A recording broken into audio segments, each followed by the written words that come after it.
Forget gurus. Forget anyone claiming to be an online business expert without going through the challenges of entrepreneurship themselves. The Real Money, Real Business podcast is here to prove the best insights in online business comes from your fellow online business builders. We dig into stories of entrepreneurs selling their business on the Empire Flippers marketplace so that you can learn how they made their business profitable, how they overcame obstacles, and what lessons they learned in their online journey. If you want to take your business and your knowledge to the next level, you've come to the right podcast. Let's get started.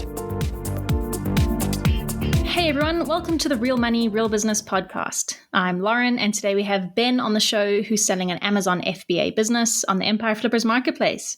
Hey Ben, welcome to the show. How are you doing today? Hey Lauren, thank you for having me. I'm doing very well, thank you. How about yourself? Wonderful. I'm really excited to have you here. Certainly looking forward to learning more about your business. It sounds like it's definitely a good one. But before we dive in, I'm going to give the listeners a brief summary of the business so that they know more about what we're talking about. This is an Amazon FBA business. It was created in August 2016, and it's in the health and fitness niche. The average revenue for the business is $65,482 per month, and it makes an average of $12,404 per month in net profit.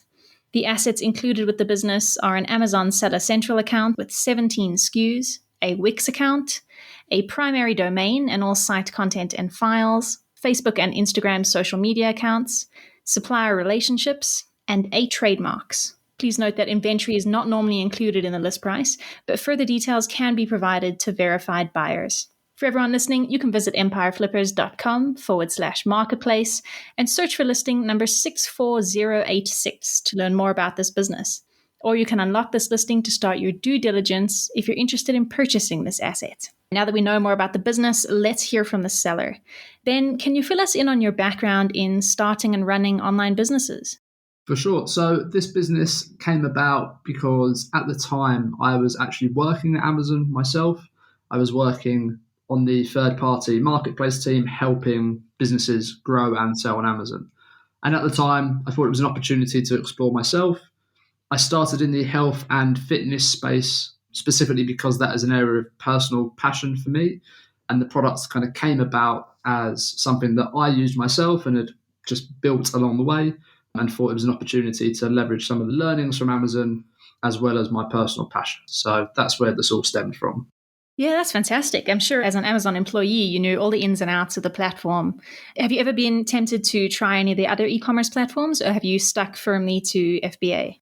Yeah, so I've stuck firmly to FBA purely because this is an operation with just myself, and it's something that I try to ensure is as efficient as possible rather than as big as possible. So there is definitely opportunity to explore some of the other marketplaces and or standalone sites. That's just not something that I've chosen to do purely based on the time that I have. Again, this is something that I do in my spare time alongside a full-time job. So I've tried to make it bother me as little as possible, not make it as big as possible. Yeah, absolutely. That makes sense. Just stick to your area of expertise. It certainly seems to have worked well for you so far. You mentioned that you're selling these particular products in this niche because it is a passion of yours and you have an interest in the area. The original products that you sold, are you still selling those, or have they sort of evolved over time and you're selling slightly different products now? The product itself remains completely unchanged. It's a fairly simple product and it's fairly timeless in that sense. The variations or evolutions of it have been exactly that. They've been variations. So that means different child ASINs surrounding things like the format or particularly the color, but the core and the functionality of the product remains the same across those SKUs. Fantastic. Now, I believe that a small percentage of your sales come from direct B2B sales. Do you want to elaborate a little bit more on what that involves? For sure. So as these are products used in the health and fitness space, there is quite a big overlap and a big opportunity to offer these products essentially on a white label service to the likes of personal trainers, gym owners, and as it represents a co-branding opportunity for them. So the website that I have is largely there in place as a sales funnel, as a lead generator for that B2B side, wherein using the same supplier and then offer a white label service in bulk for those goods. Again, that's something that has had no real marketing efforts put into it. That is just as a result of organic search. Yeah, that's fantastic. A wonderful thing to take advantage of. As you say, it's sort of a natural expansion of the business there. You've come a long way with this business. It certainly sounds like it really fits within your area of expertise and passion. What are the reasons you've decided to sell the business now? Two main reasons. The first one is for personal circumstances. And the second one is the business is at the point where it needs someone with a slightly more operational expertise to really begin to scale it up. There's significant opportunities in international expansion, supply chain optimization, SKU expansion. And those are things that, I've been perfectly honest, outside of my area of expertise. Much better, I think, in the startup space and bringing something to life than I am necessarily scaling it up. My degree at university is in product design. So that's where the ability to kind of design and bring to market products comes from. But in terms of scaling it up, that's something that's outside of my wheelhouse. So I think in order to take the business to the next level, it's better in the hands of someone that has some of those assets they can leverage. Yeah, absolutely. That makes a lot of sense. And looking forward to seeing what exciting new business you start next. Looking back over your journey with this business, what would you say was your biggest win since starting the business?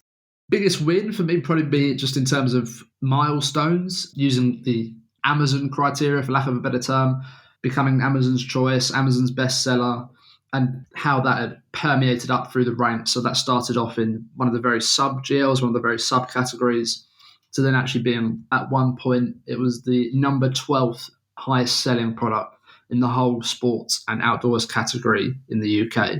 So using those benchmarks and those sales ranks as performance benchmarks have probably been some of the biggest wins along the way. Yeah, wonderful. That's certainly a great achievement, especially in such a short space of time. What would you say was your biggest setback or challenge? I'm sure not everything was smooth sailing. No, absolutely. Some of the biggest setbacks have been primarily around inventory management. And again, that's been something that I try to run as lean as possible, again, being myself and this being a kind of a bootstrapped operation, so to speak. The inventory was run fairly lean. And there were certain points where I didn't anticipate how quickly the demand was going to grow. I'd probably been a bit too conservative in some of my estimations, which meant some of the products, we're talking 2 years ago or so now, weren't as readily available as I would like them to be. So that's an area that I've worked on heavily. Stock holding has increased significantly. But in hindsight, that's something I probably should have paid a little bit more attention to earlier on. Yeah, absolutely. Having spoken to a lot of entrepreneurs, it definitely seems to be a sticking point when it comes to e-commerce. Definitely the hardest part of the job. Looking at your traffic and earnings now, how do you drive consumers to your products? Are you using PPC or listing description SEO? Yeah, so I've spent a long time optimizing the listings and making sure that I'm leveraging every asset that's available from Amazon, so the likes of brand registry to enable A+ content, spending a lot of time optimizing the back end side of things in title, listing, bullet point optimization, making sure the images are super strong with the likes of infographics as well that add as much value as possible. And the second side of that, as you said, on the PPC side, at the moment, I focus heavily on Amazon for that. So I don't use any off Amazon channels at the moment for advertising. Again, that's another significant area of opportunity, but I do use Amazon PPC. Wonderful. You touched on some growth opportunities in one of the previous questions, but what do you see as the major opportunities for growth with this business? So I think the first one is international expansion, which I touched on earlier. Amazon, it seems like every day they're opening up a new marketplace. And of course, there's a lot of marketplaces that are available within Amazon already, many of which can be leveraged with the likes of pan-European FBA, of course, opening in the Middle East and the Far East. So I see significant opportunities to make the SKUs available in those markets. That would be, area of opportunity number one. Secondly to that, it would be looking also off Amazon opportunities, as I've touched on there. So at the moment, the Amazon PPC platform that we have, it is working well, but there is definitely opportunity to drive traffic and customers from some of those channels like social media, Google search, so on and so forth. And I think the third one would then be within that B2B place that I mentioned earlier. So although that's a tiny part of the business at the moment, the actual demand for that, and in terms of the inbound inquiries, growing month over month, week over week. And so much so that I actually can't service that level of demand. So I think that has an opportunity to grow significantly and be a significant portion of the business. And I think finally, the fourth point that I would mention would be around expanding the SKU base itself. Again, it's a fairly small, lean SKU base. There's opportunities to diversify that within its current niche or perhaps more broadly into the sports category as well. So product expansion would also be right up there. Yeah, I think those are all fantastic growth opportunities. And If someone can tap into those and really take advantage of them, it's exponential growth that they could really tap into there. Definitely not small fish. Let's take a look at your inventory now. Can you walk us through your supply chain? Where are your suppliers based, and how does inventory get from the suppliers to Amazon? To be honest, for me, this is one of the biggest advantages and the biggest assets I have, is that the supply chain is so simple. So I'm based in the UK. I have one supplier who I have worked with since the start of running the business. They are also based in the UK. So we have a really close, flexible working relationship. They're super accommodating in terms of what I need, when we need it by. In terms of shipping to the UK and getting the products, I don't use a third-party logistics. The products are simply produced to order with the supplier, and they are then shipped directly to Amazon FBA as well. So all stock holding remains with Amazon. In the UK, that's very straightforward, again, being UK to UK shipping. That's typically with Parcel Force as a courier in the UK. For the other market that I operate in of the United States, that again is all handled by my supplier. So they will produce the goods and they will then ship it to the US at the best rates available at the time. All I do in that process is provide them with the FBA labels and the box configurations, so on and so forth. So again, it's very, very low touch and low maintenance for myself. It's largely handled by my supplier. Yeah, I think that's definitely a major asset of this business. You know, a lot of e-commerce businesses have very complex supply chains, but you've got a lean product offering and then a very simple and streamlined supply chain, which I think is a huge bonus. How long does it normally take to replenish your inventory? When you place an order with your supplier, how long would it take from the day you place the order to the day it arrives at Amazon? I used to work with the supplier just on a batch basis. So let's say we ordered 5,000 units of a SKU. Those 5,000 units would be shipped as soon as they were all available. Particularly when Amazon implemented fairly strict restock limits, what we moved to was actually a phasing model. So let's say we have 5,000 units on order. We would make 1,200 of those roughly available each week over a 4-week period. So we wanted to move to a position of being able to ensure a more consistent and steady supply into Amazon. Again, that worked really well with the restock limits and is a way that we're able to maintain much healthier stock levels now. So that means availability of the product can be as little as 1 week, but in order to complete a whole order, looking at around 4 weeks. So from 4 weeks from order to being available at Amazon. That can be slightly longer if there's shipping delays to the US, for example, but again, no more than 45 days. Yeah, that's fantastic. That's pretty fast. As you say, as little as 1 week is a huge bonus. What are your current inventory limits like at Amazon warehouses? Are you quite restricted, or do you have plenty of space to store all of your stock? Plenty of space, so I can share what those are as well. So in the UK at the moment, all of the products, all of the SKUs included within this business fall within the standard size category. In fact, I actually leverage the small and light FBA platform. So in the UK, the current storage limits are 57,391 standard size units, so a super healthy stock holding level there. Within the other formats, they're all at the standard limits, so like oversized and clothing, etc. For the US, the standard size storage units limit is 8,588. Fantastic. Yeah, great that you're able to take advantage of that small and light inventory option. You mentioned that you're the only one working on this business. You don't have any employees. So what does a typical work week look like for you? How many hours are you spending on the business? And what sort of activities are taking up your time? Again, I try to make this run as lean as and efficiently as possible. So I would say a typical week is maybe 2 to 3 hours of time spent. And those are mainly on the admin side of the business. So firstly, managing accounts and invoices, ensuring that those are all up to date. The second, and actually the biggest part of the business, is maintaining stock levels, so ensuring that run rates are aligned with current stock holding levels, and then ordering from my supplier based on those as well. So that forms a large bulk of it. And the third and final part would be around the dealing with inquiries and customers on the B2B side. So again, that's something that the volume is growing tremendously. In fact, the time spent with that could be even higher because there is such a bigger opportunity there. But sadly, at the moment, that's not something that I'm able to commit the time as well. The part of the business that would take the most time to run, which is the reason why I have support from an agency here, is the marketing side, so the PPC side itself. That is an area of the business that I have an agency supporting with. Yeah, fantastic. It certainly sounds like the business is running like a well-oiled machine at this point. Given how smooth the operations are, what do you think the biggest challenge will be for a buyer taking over this business? I think the biggest challenge would probably be in line with some of the challenges that I've foreseen, which is For example, the big opportunity of international expansion is ensuring that supply chains are set up to actually take advantage of that and ensuring that things like PPC campaigns can hit the ground running.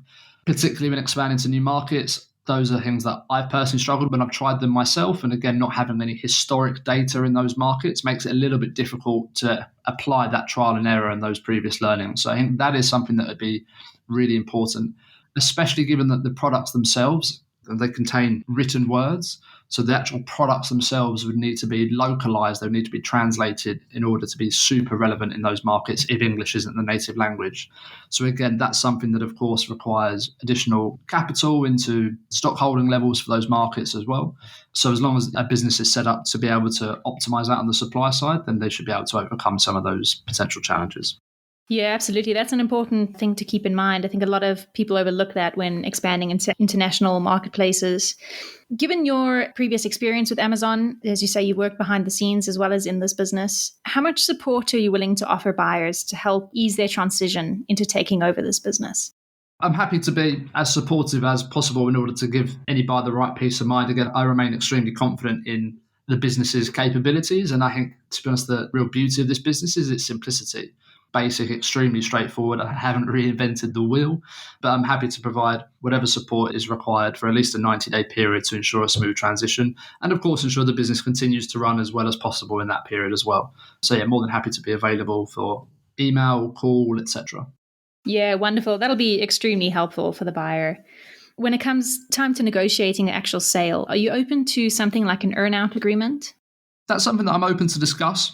My preference, and again, one of the reasons why I'm looking to sell the businesses for personal circumstances, so my preference would be to have the entirety of the deal as an upfront piece, or certainly the majority of it. But that's something that I'm happy to discuss if it's the right agreement. Fantastic. And would you commit to a non-compete agreement? Yes, that's something that I'd be happy to discuss as well. Wonderful. Well, Ben, I'm sure there's a lot of young entrepreneurs who are listening who are interested in starting an FBA business of their own. Do you have any advice that you would give them that you wish you knew when you first started this business? I think the best advice, and I remember reading this somewhere, is that you can market a poor product well and be successful. If you have the best product in the world, it's marketed poorly, it won't be successful. So again, my point is the product that I've built, it isn't revolutionary. Haven't reinvented the wheel.